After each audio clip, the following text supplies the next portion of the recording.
लोकशाहीचा बुलंद आवाज, रिपब्लिकन वार्ता, महाराष्ट्र। बातमी आहे पूर्णामधून। परभणी जिल्ह्यातील पूर्णा शहरांमध्ये महावीर नगर उच्च वस्तीमध्ये जागृत शनी मंदिर व जैन मंदिर आहे। त्या ठिकाणी नालीतील गहाण पाणी रस्त्यावर येत असून नगर परिषद पूर्णा यांचे जाणीवपूर्वक दुर्लक्ष होत असून येथे येणाऱ्या भाविक भक्तांसह शाळेत जाणाऱ्या विद्यार्थ्यांना या नालीतील येणाऱ्या गहाण पाण्याचा नाहक त्रास सहन करावा लागतो आहे।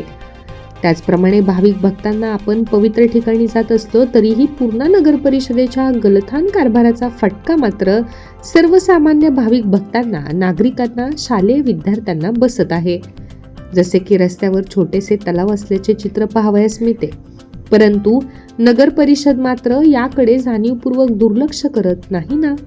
पूर्ण नगर परिषद हे घाणीचे साम्राज्य झाले असून याकडे स्वच्छता निरीक्षक, मुख्याधिकारी, स्वच्छता कर्मचारी यांचे सर्रास डोळेझाकपणा शनी मंदिराकडे व जैन मंदिराकडे जाणाऱ्या भाविक भक्तांना दिसून आला।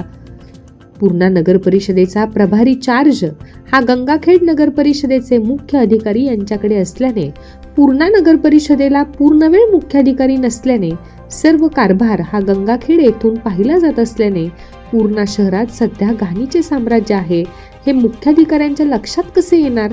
म्हणून हा पूर्णा नगर परिषदेकडून वरिष्ठांचा धाक नसल्यामुळे सावळा गोंधळ चालू आहे। याचा नाहक त्रास पूर्णावासियांना करावा लागत आहे। त्यामुळे सर्वसामान्य नागरिकांकडून नगरपालिकेला पूर्णवेळ अधिकारी मिळावा अशी देखील मागणी सर्वांनी, सर्वसामान्य नागरिक व रहिवाशांनी केली आहे। रिपब्लिकन वार्ता, महाराष्ट्र न्यूज साठी पूर्णा परभणी प्रतिनिधी सय्यद सलीम सुहागनकर।